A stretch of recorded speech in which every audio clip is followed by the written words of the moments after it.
Okay, let's unpack this. We are diving into uh, the world of David Baldacci. Now, everyone knows him, right? The prolific kingpin of the crime thriller. Yeah, high-stakes espionage, complex legal stuff, that's his usual territory. Exactly. But here's the unexpected premise we're looking at today.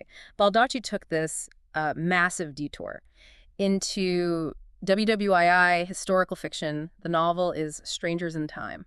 It really is quite the narrative Ugh. swerve. I mean, when a master of suspense, tightly wound plots decides to go quiet, more intimate, well, you have to ask what he gives up, right? Definitely. So our mission today, it's focused on this really detailed audiobook review we found. And that lets us analyze two things at once, really. First, Yeah. the story itself, its emotional core, the structure, the strengths and the weaknesses. And second, why this specific format, this full cast audiobook, seems so crucial to how well it landed. That's interesting. And what's fascinating, the sources really back up this shift in focus you mentioned. It centers not on, big battlefield moments or spy games, but on these small, persistent acts, survival, sorrow, um, unexpected connections between people. It tries to capture that quiet devastation war leaves behind. So let's set the scene. We're in WWII London, but like you said, this isn't the London of grand strategy rooms or anything. Yeah. The critical point we found is that Baldacci seemed ambitious here. He wanted to chronicle the moral and emotional wreckage. Not just the bombed out buildings. Exactly. More than just the physical destruction. And that's an immediate departure from his usual, high-octane stuff. I wonder, though, is quieter actually like a good thing for a writer whose whole brand is tension and pace? The review called it quieter, more emotionally driven, which sounds nice, sure, but does his skill set, that thriller pacing, does it even translate well to this kind of historical intimacy? Well, that's the risk, isn't it? And we'll get into the structure later. But Yeah. where it seems to work, initially at least, is the character stuff. And what the reviewer really praised was the lack of sugarcoating. Baldacci gets credit for avoiding that. Yep. That easy sentimentality, that kind of patriotic polish you sometimes get. Right, the raw stuff. Yeah. His characters, they're allowed to be angry. They bristle at their government, at the Americans, and at each other. You feel the real cost, the frustration. Okay, so he's taking the emotional toll seriously. Mm-hmm. That makes sense. Let's look at the two teenagers then, because they're sort of the heart of it, right? And their different backgrounds really show the social impact of the Blitz. Absolutely. So first, there's Charlie Manners. He's Yeah. 14. And he's described with this wonderful phrase, having the soul of Oliver Twist and the grit of a post-Blitz Londoner. Wow, okay. Paints a picture. It really does. And his story is just tragic. Mhm. His father was lost at Dunkirk. His mother died in an air raid. He ends up stealing just to survive, trying to support his grandmother, Oh, wow. who then also dies eventually. He's basically a street orphan, completely alone. Just layered tragedy. And then you've got Molly Wakefield, right? She's 15. And she seems to be from, well, the other end of the spectrum, socially speaking. Completely different world, yeah. She's coming back from the countryside where she'd been evacuated for safety. Uh-huh. But she returns to find her family's been destroyed in a different way. Her father's missing in action, and her mother. Well, her mother had a severe trauma during a bombing, assaulted in a tube station shelter, and she's been institutionalized. God, that's awful. So both kids are grieving, just differently. Exactly. Shared grief, but vastly different backgrounds, Yeah. which makes their connection really compelling. The review calls their meeting equal parts Dickensian and serendipitous. And they find this place, the sanctuary, the Bookkeep, a bookstore run by a guy named Ignatius Oliver. Mm-hmm. That's the spot. It becomes this literal and, symbolic refuge for them. Right. And Ignatius himself, he's grieving too, lost his wife. But he's this affable figure, becomes the moral center for this little trio. And surprise, he's also got a secret. Baldacci couldn't resist a secret. Seems not. He's secretly working as a code breaker for the Allies. But honestly, the review suggests it's the quiet moments, this fragile chosen family thing. That's where Baldacci shines. Okay. The critic actually says Baldacci is at his best when he lets these quiet relationships breathe. So he clearly nailed that intimate character stuff. Okay, right. But here's where we hit the friction point. We've got this strong emotional core, great character work. But the book apparently suffers from this big paradox. Yeah. Despite having, quote, a lot happening, spy stuff, kid thieves, secret missions, government plots, the overall feeling is often, well, Slow and scattered. Hmm.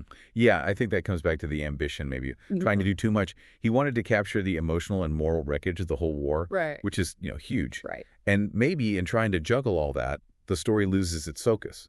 The reviewer felt the pacing stumbles because all these plot lines, some good, some just needlessly complicated, they collide more than cohere. Collision over cohesion. That's a great way to put it. And there was a specific phrase the reviewer used. I thought it was pretty funny, actually. They called it a prime example of the Kristen Hanna syndrome.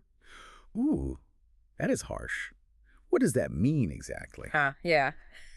Well, for you listening, it means basically when every single terrible thing that could possibly happen to these characters does. Okay. Just piling it on. Totally. It's not just one tragedy. It's this relentless clustering of shootouts, MI6 secrets, that's British intelligence, obviously, and then, like, long-lost fathers suddenly showing up on the run. The reviewer basically said they wish for just a little more narrative restraint. Yeah, you can see how that would get overwhelming. And it creates this weird effect, apparently. London's this massive city, right? Right. But concentrating all that trauma onto this small group makes it feel like, quote, the claustrophobia of a village. Huh. Interesting effect. Very contained, very messy, and unfortunately, because he builds up this really dense, tangled web through the whole book, the ending felt a bit too neat and quick to really resolve everything satisfyingly. It couldn't quite untangle the mess he'd made. So, okay. We have a novel with a really strong heart, great characters, but a plot that's kind of all over the place. Sounds like maybe a mixed bag, a 3-star kind of read. You'd think so, right? But here's the massive twist. The thing that apparently saves the whole experience. The format.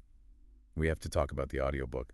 The reviewer calls it, flat out, a triumph. Really? A triumph? Yeah, it really shows how performance can be like half the battle. The point the critic makes is that the performance elevates the material even when the plot begins to wobble. Yeah. It actually compensates for those structural issues. Wow. And how did they do that? Was it just a really good narrator? It wasn't just one narrator, that's the key.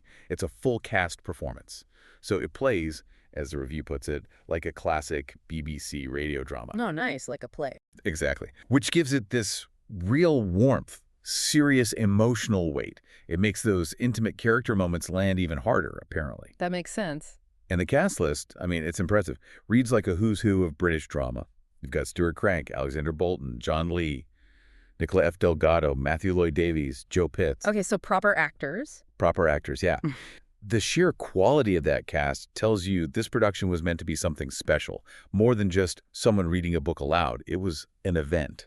Which brings us back to, like, practicalities for you, the listener. If you're multitasking, maybe listening while commuting or whatever, the dual narration and those quick chapters actually help keep the energy up. Mm-hmm. But the review does caution. You still need to pay pretty close attention because of that original problem, right? The mess of names and places from the cluttered plot. It means if you zone out for too long, you might get lost. Yeah, that tracks. But the final verdict, the overall assessment, is really telling. The story itself, the writing, the structure, the critic gave it a decent 3.5 out of 5 stars. Acknowledged the problems. Okay. Respectable, but flawed. Right. But the narration, Yeah. the performance, a perfect 5 out of 5 stars. It's just this powerful confirmation that the production team, the actors, they essentially rescued a structurally messy novel and turned it into a fantastic listening experience. So what's the takeaway here? When we connect all these dots, we've got a writer, Baldacci, taking a big swing, trying something new. Mm-hmm. The result is a novel with a really sincere, emotional heart that found family aspect, the resilience of those kids, but it gets kind of bogged down by too much plot, too much clutter. Right. Narrative clutter, that's the term. But then the whole experience gets elevated, maybe even saved, by this absolutely masterful, dramatic audio performance. And, that attempt itself, trying historical fiction, focusing on the emotional cost of war instead of just action, it was worthwhile. Even with the flaws, it was a good effort. Yeah, it's a compelling reason, the review suggests, to hope Baldacci will continue to wander off his usual path. Maybe just with a slightly tighter editor next time around. Maybe so. Which leads us, I guess, to our final thought for you to chew on. Okay. If a 5-star narration can genuinely lift a 3.5-star story, turning it into something people really enjoy and remember, what does that tell us about the power of delivery in, well, consuming stories today? Good question. Is the written word still supreme?